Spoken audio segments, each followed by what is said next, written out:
یہ بات آپ میری یاد رکھ لیں کہ جب ابتدا ہی ہو، پہلی رات ہو،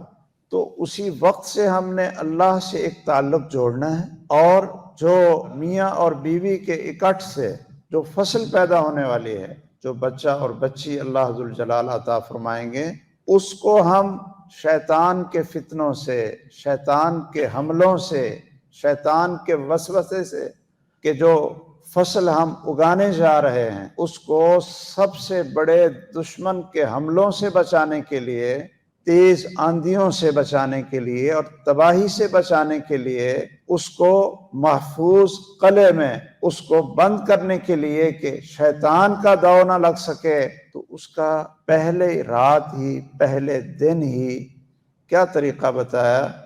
محمد الرسول اللہ صلی اللہ علیہ وسلم نے فرمایا لو ان احدکم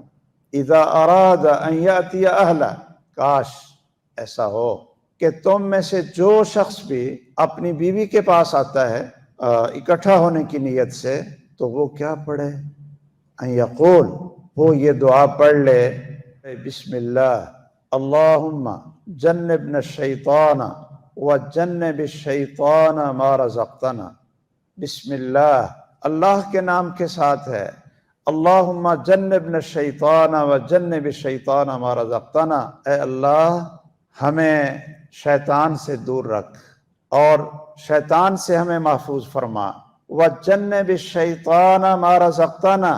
اور شیطان کو بھی دفع کر دے، دور کر دے، اس کو بھگا دے، اس کھیتی سے، اس اولاد سے دور کر دے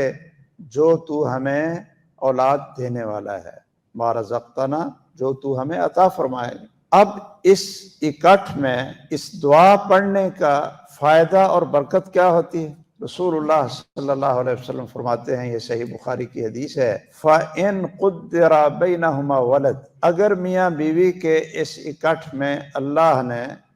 بیٹا یا بیٹی ان کے مقدر میں کر دی، بیٹا یا بیٹی پیدا ہو، تو لا یضرہ الشیطان ابدا، اس بیٹی اور بیٹے کو شیطان کبھی بھی نقصان نہیں پہنچا سکے۔